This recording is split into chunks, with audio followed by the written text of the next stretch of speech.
Hata Khodaya you must have on his side. Hata Khodaya you must have Hakero. Hata Mani Khodaya as a ship myself. Hata Mani Khodaya. Hata Sashia as the mood could touch you.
कि आपको मालूम है आज हमने CM residence का घेराव का programme दिया था, लेकिन आज सवेरे से ही महकमा पुलिस ने पूरी नाकाबंदी करके शहरी श्रीनगर के तमाम थानों में हमारे जो डेली वेजर्स कैजुअल लेबर्स है उनको गाड़ियों से उतार कर थानों में बंद कर दिया गया है। ये सरकार की बौखलाहट है। इस बौखलाहट की हम पुरजोर अल्फाज में मजम्मत करते हैं और सरकार से कहना चाहते हैं, हम आपसे आसमान के तारे नहीं मांग रहे हैं, हम आपसे कुछ और नहीं मांग रहे हैं, बल्कि हमारा मुतालबा है जो आपने इलेक्शन मैनिफेस्टो के दौरान, जो आपने इलेक्शन कैंपेन और इलेक्शन रैलीज के दौरान डेली वेजर कैजुअल लेबर्स की रेगुलराइजेशन के हवाले से कहा है, डेली वेजर्स के मिनिमम वेज एक्ट की इंप्लीमेंटेशन के हवाले से कहा है, आज उसको पूरा करने की जरूरत है। आपने बजट सेशन में यहाँ के डेली वेजर्स कैजुअल लेबर्स के हवाले से कुछ नहीं कहा, सिर्फ एक जुमला कहा कि हम हल तलाश कर रहे हैं। 2014 में आप हल तलाश कर रहे थे, 10 साल गुजर गए, कैबिनेट सब कमेटी ने रिपोर्ट दिया, पीडीपी बीजेपी सरकार ने भी SRO 520 का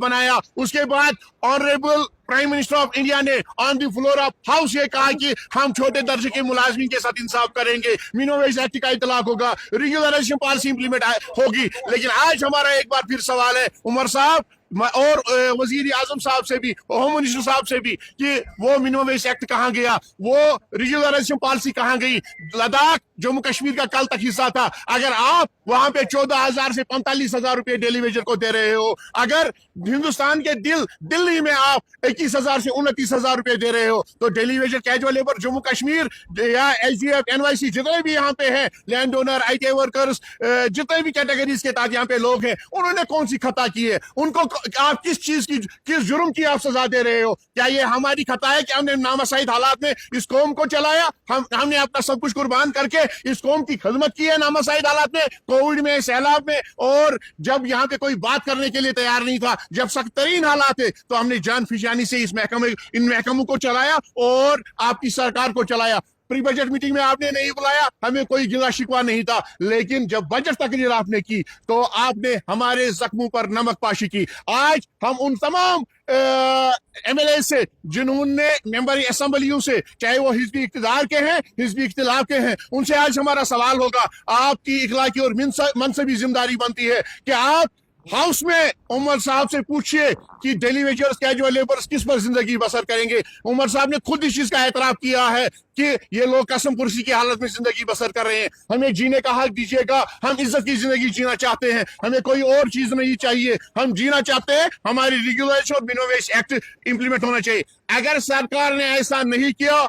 आने जो बजट तकरीर इस वक्त वजीर आला साहब को बहैसियत फाइनेंस मिनिस्टर लास्ट पे रिप्लाई करना है, अगर उसमें हमारा कुछ नहीं होगा तो आने वाली जुमेरात को सेक्रेटरीट के सामने एहतिजाज बुलंद होगा और कोई भी उसमें कुछ भी होगा तो उसकी जिम्मेदारी यहाँ के सरकार पर आए। तो